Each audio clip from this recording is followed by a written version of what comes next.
Hello friends, বাঙালি রান্নাঘরে আপনাদের সবাইকে সাদর আমন্ত্রণ।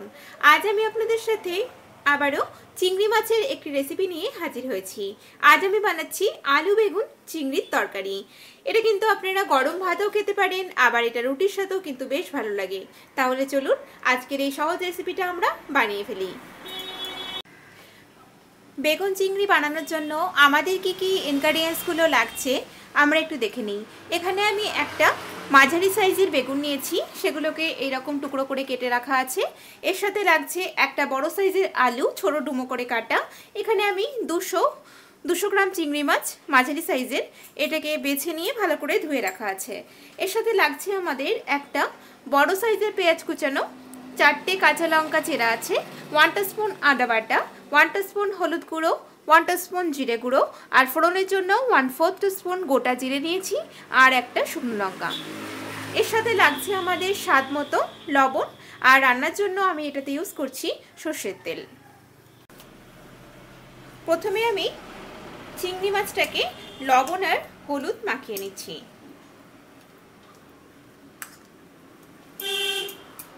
চিংড়ি মাছগুলো নিয়ে নিলাম, দিয়ে দিচ্ছি এর মধ্যে একটু লবণ আর একটু হলুদ। এখন এগুলোকে ম্যারিনেট করে নিচ্ছি। লবণ হলুদ মাখানো হয়ে গেছে, চলে যাচ্ছি এখন নেক্সট স্টেপে। গ্যাস অন করে দিয়েছি।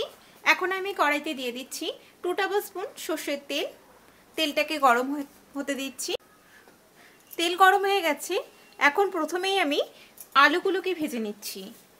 আলুগুলো তেলের মধ্যে দিয়ে দিলাম।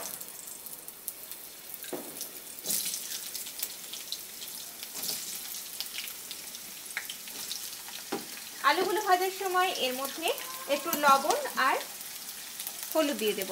হলুদ দিলাম, দিচ্ছি একটু লবণ। এখন এগুলোকে হালকা বাদামি করে ভেজে নিচ্ছি।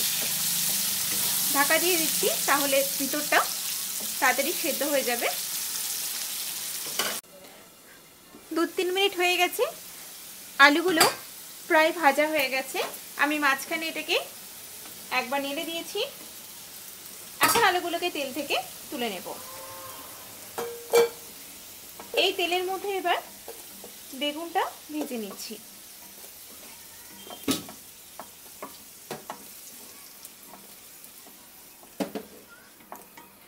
বেগুনগুলো দিয়ে দেব।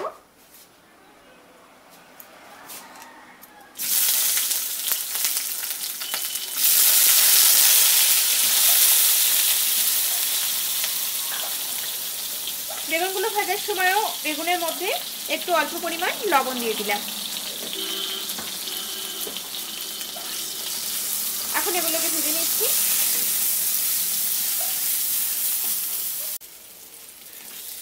বেগুনগুলো ভাজা হয়ে গেছে, এগুলোকে তুলে নিচ্ছি। এখন আমি কড়াইতে আর একটু 1 টেবিল স্পুন মতো তেল দিলাম। চিংড়ি মাছটা ভেজে নেব।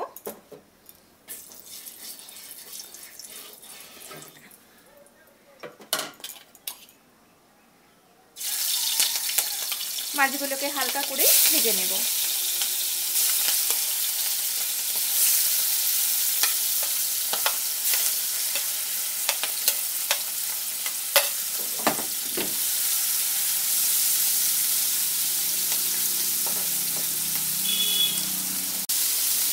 চিংড়ি মাছগুলো ভাজা হয়ে গেছে, তুলে নিলাম এগুলোকে।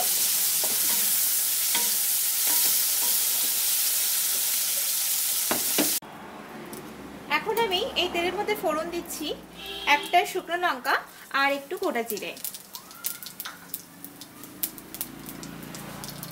ফোড়নটা ফ্রাই হয়ে গেছে, দিয়ে দিচ্ছি এর মধ্যে কুচানো পেঁয়াজ। পেঁয়াজটাকে 2 মিনিট ভেজে নিচ্ছি।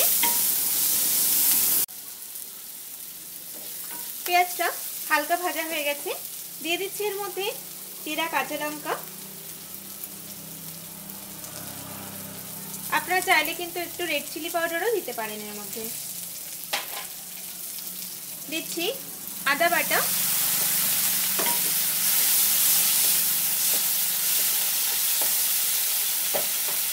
জিরে গুঁড়ো, হলুদ গুঁড়ো দিচ্ছি, আর দিয়ে দেবো একটু স্বাদ মতো লবণ।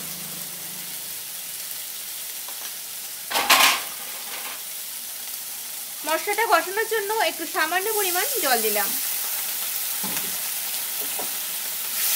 এখন এই মশলাটাকে কষিয়ে নিচ্ছি।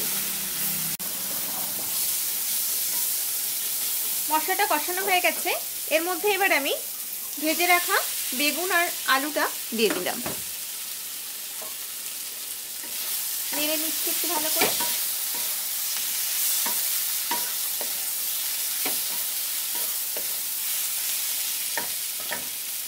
ভেজে রাখা চিংড়ি মাছগুলো দিয়ে দিলাম।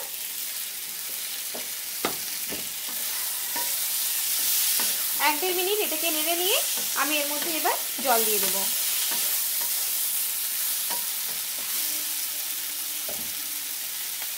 এর মধ্যে আমি এবার জল দিয়ে দিলাম। এগুলো সবই ভাজা আছে, তাই জন্য কিন্তু এটা সেদ্ধ হতে খুব বেশি সময় লাগবে না,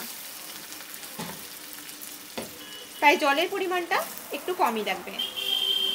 এখন এটাকে আমি 4 থেকে 5 মিনিটের জন্য ঢেকে দিচ্ছি। 4-5 মিনিট হয়ে গেছে, দেখে নিই এটা কতটা তৈরি হয়েছে।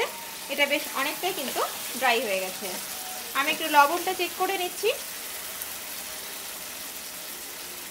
লবণও একদম ঠিকঠাক আছে। এটা প্রায় তৈরি হয়ে গেছে। এখন আমি গ্যাসটা বন্ধ করে দিচ্ছি। এটা সার্ভ করার জন্য একদম রেডি।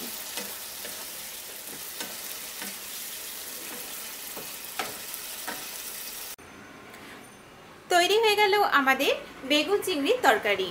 আমার ভিডিওটা যদি আপনাদের ভালো লেগে থাকে, প্লিজ আমার ভিডিওটাকে লাইক, শেয়ার, কমেন্ট করবেন।